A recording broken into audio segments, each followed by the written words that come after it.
یا آثار صحابہ آثار تابعین، تو تائید میں ان کو ذکر کیا ہے، اصل وہ صلب تالیف صلب تصنیف میں وہ چیزیں داخل نہیں ہیں، اس وجہ سے وہاں بلاغات ہیں، منقطعات کا سلسلہ ہے، یہاں بلاغات نہیں ہیں، اور معلقات اگر آئے بھی ہیں تو وہ صلب تالیف میں داخل نہیں، اس لیے بقول ان کے بخیال ان کے کہ ان حضرات کا یہ کہنا ہے کہ اس وجہ سے امام مالک کی تصنیف سے بھی صحیح بخاری کا درجہ بڑھ گیا۔ بہرحال یہ بات جمہور کے ہاں طے شدہ ہے کہ پہلا نمبر صحیح بخاری کا ہے، دوسرا نمبر صحیح مسلم کا ہے، پھر تیسرا نمبر میں جو ہے وہ بھی اختلاف ہوا ہے، لیکن حضرت شیخ الحدیث رحمہ اللہ فرماتے ہیں کہ میں کہتا ہوں کہ تیسرا نمبر ابو داؤد کا ہے، اور ابو داؤد میں ایک خاصیت یہ بھی ہے کہ ان کتاب کے لکھنے کے بعد انہوں نے جو ہے وہ اہل مدینہ کو باقاعدہ خط لکھا کہ یہ کتاب میں نے یہ بھی لکھا ہے، اس میں یہ بھی لکھا ہے، یہ بھی لکھا ہے، تو گویا کہ ان کی تائید حاصل کی۔ اور پھر بڑی بات یہ کہ نسائی ترمذی اس کے شاگرد ہیں، امام ابو داؤد کا ایک یہ بھی اہمیت ہے کہ یہ جو یہ استاد ہے ان سب کا۔ تو بہرحال تیسرا نمبر ابو داؤد کا ہے۔ حضرت شیخ الحدیث فرماتے ہیں کہ میری نظر میں مشہور تو یہ ہے کہ چوتھا نمبر ترمذی کا ہے، لیکن میں کہتا ہوں چوتھا نمبر نسائی کا ہے، کیونکہ نسائی نے صحت کا زیادہ اہتمام کیا، یہاں تک کہ بعض نے کہا کہ ان للنسائی شرطن اصح من شرط بخاری و مسلمی، کہ نسائی کے کچھ شرائط ایسے سخت ہیں کہ بخاری و مسلم کے سے شرطوں سے بھی بڑھ کر ہیں۔ اور پھر علل کا جو اس نے اہتمام کیا ہے کہ جو روایت ہم نے کتاب میں ذکر کیا ہے تو اس کے علتیں اگر کہیں ہیں تو وہ بتائی ہیں، اس روایت میں یہ علت ہے، اس روایت میں یہ علت ہے، تو علتوں کے بتانے کا اس نے بہت بڑا اہتمام کیا ہے۔ چنانچہ کہتے ہیں کہ جب اس نے صحیح نسائی کی تالیف فرمائی تو پھر وقت کے حاکم کے پاس جب وہ تالیف پیش کی تو انہوں نے کہا کہ آپ کیا سمجھتے ہیں کہ آپ کی کتاب میں تمام یہ روایتیں بالکل آپ کے نظر میں صحیح ہیں یا کہیں آپ کو تھوڑی کھٹک ہے؟ میں نے کہا کچھ روایتیں تو ہیں کمزور جس پر میں نے علتیں بھی بیان کی ہیں۔ انہوں نے کہا چلو اب جاؤ اس کو مختصر کرو، ایسی روایتیں جمع کرو کہ آپ کی نظر میں کوئی کھٹک نہ ہو، بالکل صحیح ترین روایتیں ہوں۔ ان کا ٹھیک ہے۔ پھر نسائی جو اصل تھی اس کو مختصر کر کے پھر انہوں نے دوسری مرتبہ تالیف کی، اس کا نام رکھا المجتبی للنسائی یا المجتنا للنسائی۔ اب آپ کے ہاتھوں میں جو ہے یہ وہی ہے، المجتبی یا المجتنا للنسائی، تو یہ ان کے اصل کتاب سے پھر ان کو یعنی چن چن کر کے ان روایات کو جمع کیا۔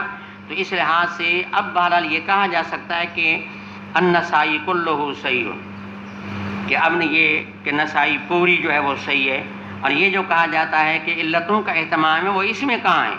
جو اصل تصنیف ہے اس میں علتوں کا اہتمام ہے، اس میں تو یعنی ساری ان کے نظر میں جو صحیح روایتیں تھیں ان کو ہی جمع کیا ہے۔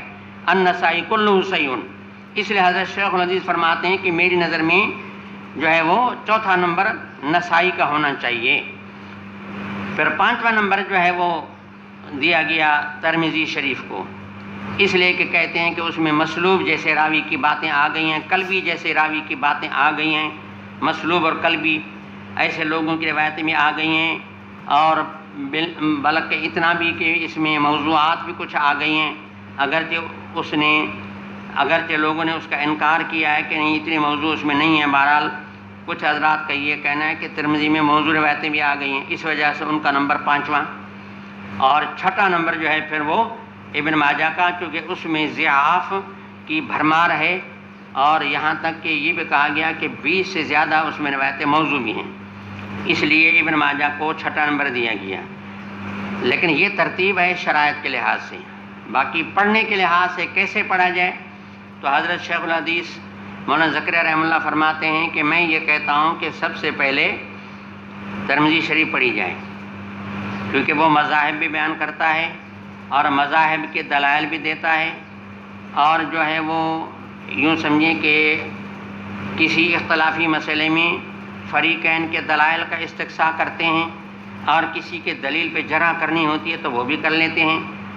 اس طریقے سے گویا کہ ان نے ایک فن سکھایا کہ ایک دعویٰ رکھی جائے اور اس کے بعد پھر تو دلیل دیا جائے۔ تو ان کے ترمذی کے ایسے ابواب ہوتے ہیں کہ ایک باب ایسا ہے کہ معنی ایک چیز کا اثبات ہے اور دوسرا باب اس کی بالکل الٹ ہے، ایک میں کہ جواز ہے، ایک میں کہ عدم جواز ہے، تو اس کی بھی روایتیں پیش کرتے ہیں، اس کی بھی روایتیں پیش کرتے ہیں. گویا کہ آپ کو طریقہ سمجھاتے ہیں کہ بھئی اگر کوئی دعویٰ منوانی ہو اور کوئی دعویٰ ثابت کرنی ہو تو اس کا طریقہ کار یہ ہے کہ دعویٰ رکھی جائے، پھر دلیل دیا جائے. تو ایک ڈھنگ سے کہہ رہے ہیں، تو اس میں گویا کہ مذاہب بھی ہیں، دلائل بھی ہیں. اس مسئلے میں اتنے مذہب ہیں اور روایتیں ایسی لاتے ہیں کہ کسی نہ کسی مذہب کی دلیل ہوتی ہے.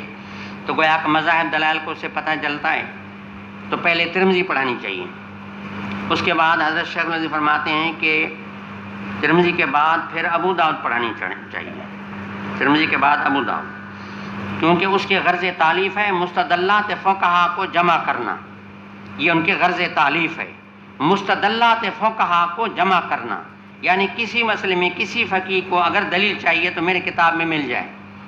تو اس کا کام یہ ہے کہ اس نے ایسے ابواب رکھے ہیں کہ وہ روایات کسی نہ کسی فقیہ کا کیا ہوتے ہیں، دلیل ہوتے ہیں. تو مستدلات ہے تو کچھ دلیل ترمذی سے ملے، جب آپ ابو داؤد پڑھیں گے تو اس مسئلے کے مزید دلائل آپ کو وہاں ملیں گے. اس کے بعد پھر وہ کہتے ہیں کہ بھئی تیسرے نمبر پہ بخاری پڑھنی چاہیے، کیونکہ وہ ان کے غرض تالیف استنباط ہے. تو وہ استنباط کرنا سکھاتے ہیں کہ بھئی یہ دعویٰ ہے، دلیل ان سے دعویٰ کو کیسے نکالا جائے. تو پھر استنباط کا جو کام ان سے معلوم ہوتا ہے. تو پہلے مذاہب ہیں، پھر مستدلات کا پتہ چل گیا، پھر استنباط کا ڈھنگ آ جائے گا. اس کے بعد چوتھے نمبر پہ پھر پڑھنی چاہیے مسلم شریف، کیونکہ ایک مسئلے کی تمام روایات کو تمام اسانید سے یکجا کرنا یہ ان کے غرض تالیف ہے. کہ امام مسلم کی غرض تالیف یہ ہے کہ ایک مسئلے کی تمام روایات کو تمام اسانید کے ساتھ یکجا کر دینا. تو مانا ایک مسئلے کے کچھ دلائل ترمذی سے ملے، کچھ ابو داؤد سے ملے، بقیہ سارے آپ کو مسلم سے ملیں گے. تو اس کے بعد پھر چوتھا نمبر اسی کا ہونا چاہیے. اس کے بعد پھر فرماتے ہیں کہ جب آدمی مذاہب بھی اس کے علم میں آ گئے، تھوڑے بہت دلائل بھی، پھر استنباط کا ڈھنگ آ گیا. جب استنباط کا ڈھنگ آ گیا تو یہ آدمی کیا بن گیا؟ یہ آدمی یعنی مقصد یہ کہ مولوی بن گیا، کہ اس کو طریقہ آ گیا کہ بھئی مسئلے کو کیسے ثابت کیا جائے. اس کے بعد جب پڑھے گا مسلم پڑھے گا تو پھر یہ یعنی محقق بن جائے گا. اس کے بعد نسائی پڑھنی چاہیے، اب مدقق بنے گا، کیونکہ نسائی علتیں سکھاتا ہے، حدیث پر بحث کا ڈھنگ سکھاتا ہے. تو پہلے مولوی، پھر محقق، پھر مدقق. اس کے بعد باقی ابن ماجہ رہ گئی، آخر میں وہ پڑھی جائے کہ جب اس کو ساری باتیں آ گئی پھر خود ہی کہے گا کہ ابن ماجہ کی یہ روایت قابل استدلال نہیں ہے، یہ قابل استدلال ہے، تو اخیر میں ابن ماجہ پڑھانی چاہیے. تو ایک ترتیب ہے شرائط کے لحاظ سے، ایک ترتیب ہے پڑھانے کے لحاظ سے. یہ جو میں نے عرض کی یہ پڑھانے کے لحاظ سے.